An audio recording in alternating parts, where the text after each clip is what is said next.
الحمد لله نحمده ونستعينه ونستغفره ونؤمن به ونتوكل عليه ونعوذ بالله من شرور أنفسنا ومن سيئات أعمالنا من يهده الله فلا مضل له ومن يضلل فلا هادي له وأشهد أن لا إله إلا الله وحده لا شريك له وأشهد أن محمدا عبده ورسوله أما بعد فأعوذ بالله من الشيطان الرجيم بسم الله الرحمن الرحيم سبحان الذي أسرى بعبده ليلا من المسجد الحرام إلى المسجد الأقصى الذي باركنا حوله لنريه من آياتنا إنه هو السميع البصير صدق الله العظيم اللهم صل على سيدنا محمد وعلى آل سيدنا محمد وبارك وسلم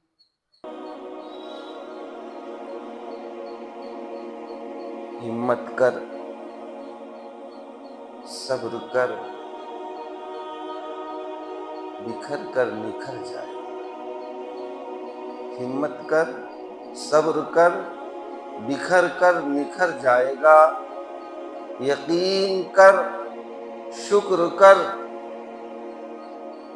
یہ وقت بھی گزر جائے گا حضرات سامعین اکرام ناظرین جماعت مؤمنین امت بہترین اللہ رب العزت کے احسان اور احسان عظیم ہے کہ اللہ رب العزت نے جمعہ کی نماز سے قبل ہم سب کو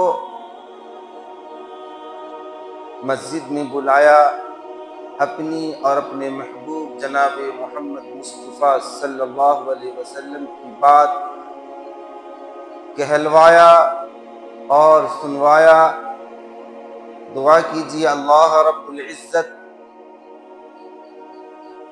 ہمیں اس پر عمل کرنے کی توفیق عطا فرمائے ہمارے لیے آپ کے لیے اور پوری امت مسلمہ کے لیے زاد آخرت بنے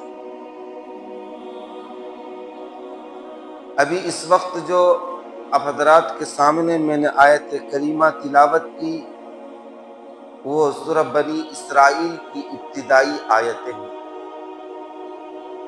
اللہ رب العزت نے اس آیت کے اندر حضرت محمد مصطفیٰ صلی اللہ علیہ وسلم حیات طیبہ کی ایک عظیم واقعے کو ذکر فرمایا حیات طیبہ کی ایک عظیم واقعے کو ذکر فرمایا ہے لیکن اسی کے ضمن میں چند باتیں آپ حضرات کے سامنے عرض کروں گا سب سے پہلی بات یہ ہے کہ آیت کریمہ کا ترجمہ سماعت فرما لیجیے اللہ رب العزت نے اعلان فرمایا اللہ خداوند قدوس ہر عیب سے جملہ تمام عیوب سے پاک ہے خداوند قدوس رب کائنات تمام ہی نقص سے عیب سے تمہارے اعتراضات اور شک و شبہات سے پاک ہے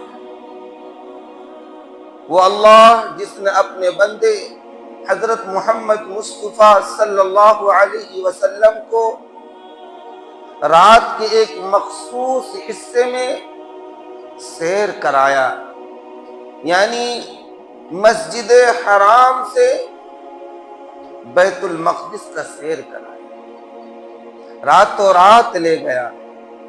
وہ مسجد اقصی جس کے ارد گرد میں ہم نے ہر قسم کی برکتیں رکھی، وہ مسجد اقصی جس کے ارد گرد میں، جس کے اطراف میں، جس کے اکناف میں ہر قسم کی دنیاوی اور اخروی دونوں طرح کی برکتیں ہم نے رکھی۔ وہ اللہ رب العزت جو بہت زیادہ سننے والا اور دیکھنے والا ہے۔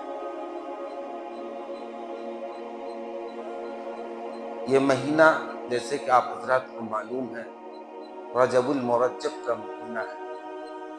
آج رجب المرجب کا جو ہے 16 تاریخ ہے۔ کتنی تاریخ ہے؟ رجب المرجب کی ہی نسبت سے میں آپ حضرات کے روبرو آج آیا تھا،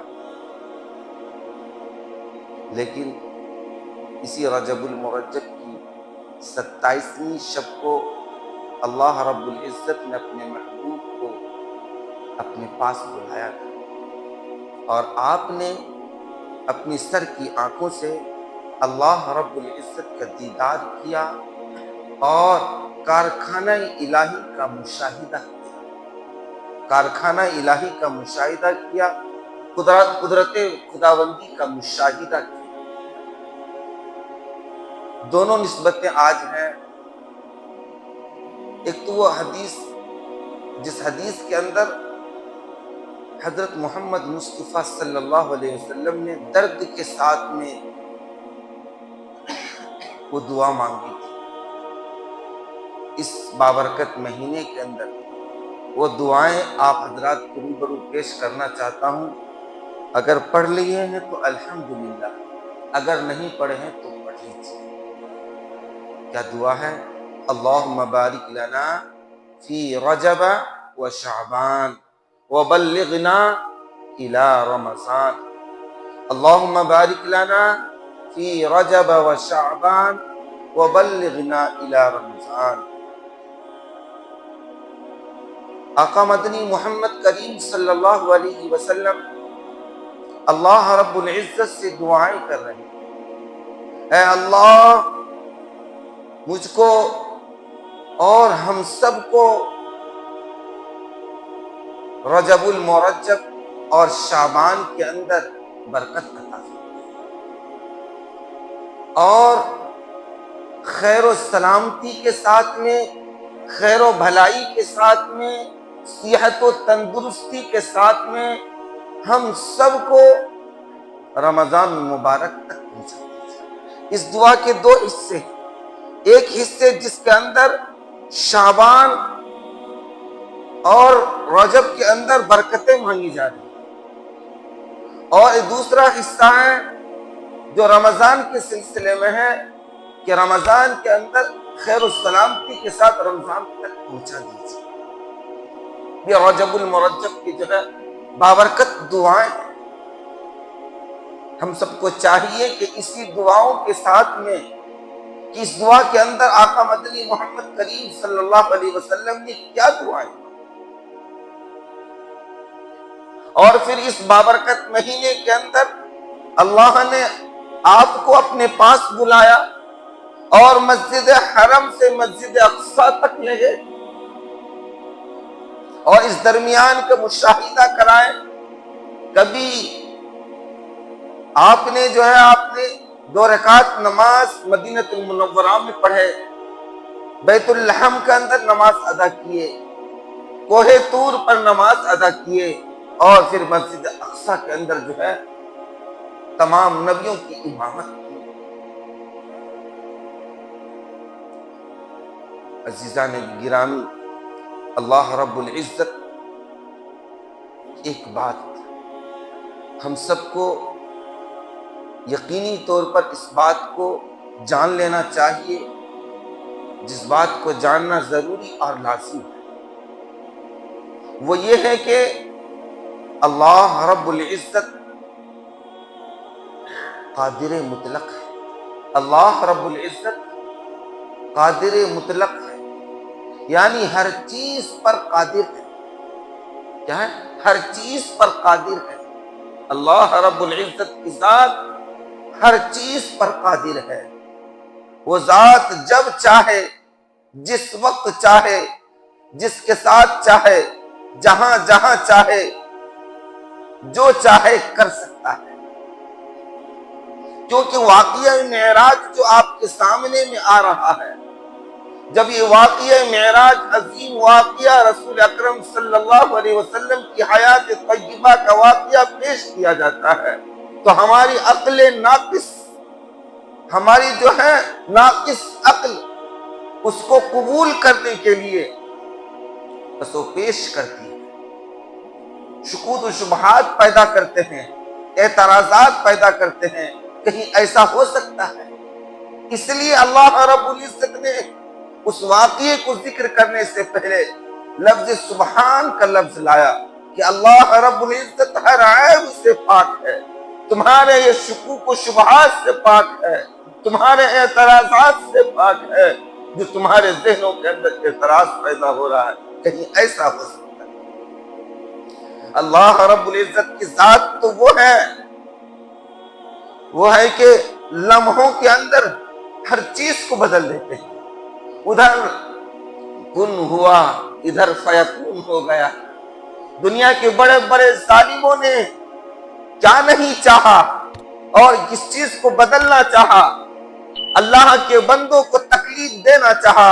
جب سے دنیا بنی ہے اور جب تک دنیا رہے گی، ظالموں کا یہی کارنامہ ہے۔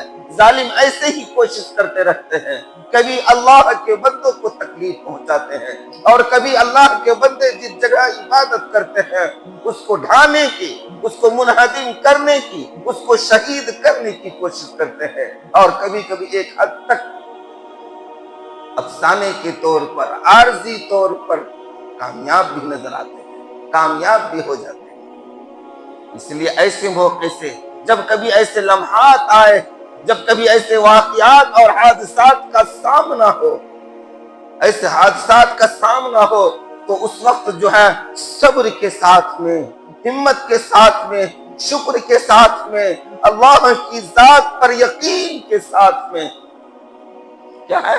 ہمت کے ساتھ میں، صبر کے ساتھ میں، ظالم کی ظلم سے مت ڈرو۔ کیا کہا ہے؟ ظالم کی ظلم سے مت ڈرو، صابر کی صبر سے ڈرو۔ کسی سے ڈرو؟ ظالم کی ظلم سے مت ڈرو، صابر کی صبر سے ڈرو، کہ اگر صابر صبر کر رہا ہے تو اس کی صبر تمہیں ختم نہ کر دے، تمہیں نیست و نابود نہ کر دے، لمحوں میں تم کو مٹی میں نہ ملا دے۔ آج ہمارے سامنے وہ حالات ہیں۔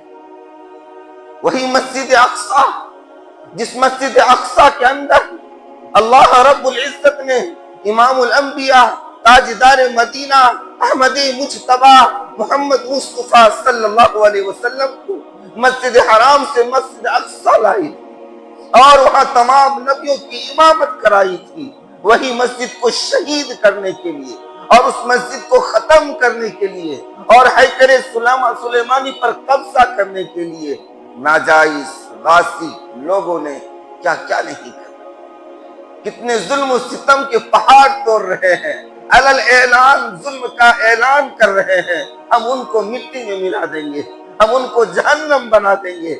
لیکن اللہ کی جو قدرت ہے، اللہ کی جو طاقت ہے، اللہ قادر مطلق ہے، اللہ قادر مطلق ہے، جب چاہے، جس وقت چاہے، جس کے ساتھ چاہے، جہاں جہاں چاہے وہ کر سکتا ہے، جو چاہے وہ کر سکتا ہے، جو چاہے وہ کر سکتا ہے۔ یہ احساس ہم سب کو ہونا چاہیے۔ ہم ایمان والے ہیں، کسی کو احساس ہو یا نہ ہو، کسی کو یقین ہو نہ ہو، ہم اہل ایمان کو، ایمان والوں کو اس بات پر یقین کرنا پڑے گا۔ کریں گے نا؟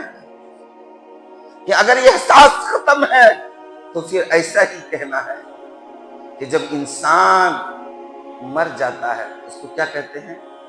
مردہ کہتے ہیں جب انسان کے جسم سے روح نکل جاتا ہے اس کو کیا کہتے ہیں؟ مردہ کہتے ہیں۔ اسی طریقے سے جب انسان سے احساس کا عمل ختم ہو جاتا ہے ان کو کیا کہتے ہیں؟ حیوان کہتے ہیں۔ ان کو کیا کہتے ہیں؟ اس کو حیوان کہتے ہیں، انسان نہیں کہتے ہیں۔ ان لوگوں کی زندگی سے وہ احساس ختم ہو گیا کہ اللہ قادر مطلق ہے۔ اللہ نے اپنے محبوب کو مسجد حرام میں رات کے ایک مخصوص حصے کے اندر سیر کرایا۔ دونوں کو ملا کر میں آپ کے سامنے پیش کرنے کی کوشش کر رہا ہوں، سمجھنے کی کوشش کی۔ وہ اللہ رب العزت جو اپنے بندے جناب محمد مصطفیٰ صلی اللہ علیہ وسلم کو رات کے ایک مخصوص حصے میں مسجد حرم سے مسجد اقصیٰ لے گئے، وہ لمحہ دیکھیے، معراج ہوئی تا عرش میں، حق ان سے ملا وہ حق سے ملے، معراج ہوئی تا عرش میں، حق ان سے ملے وہ حق سے ملے۔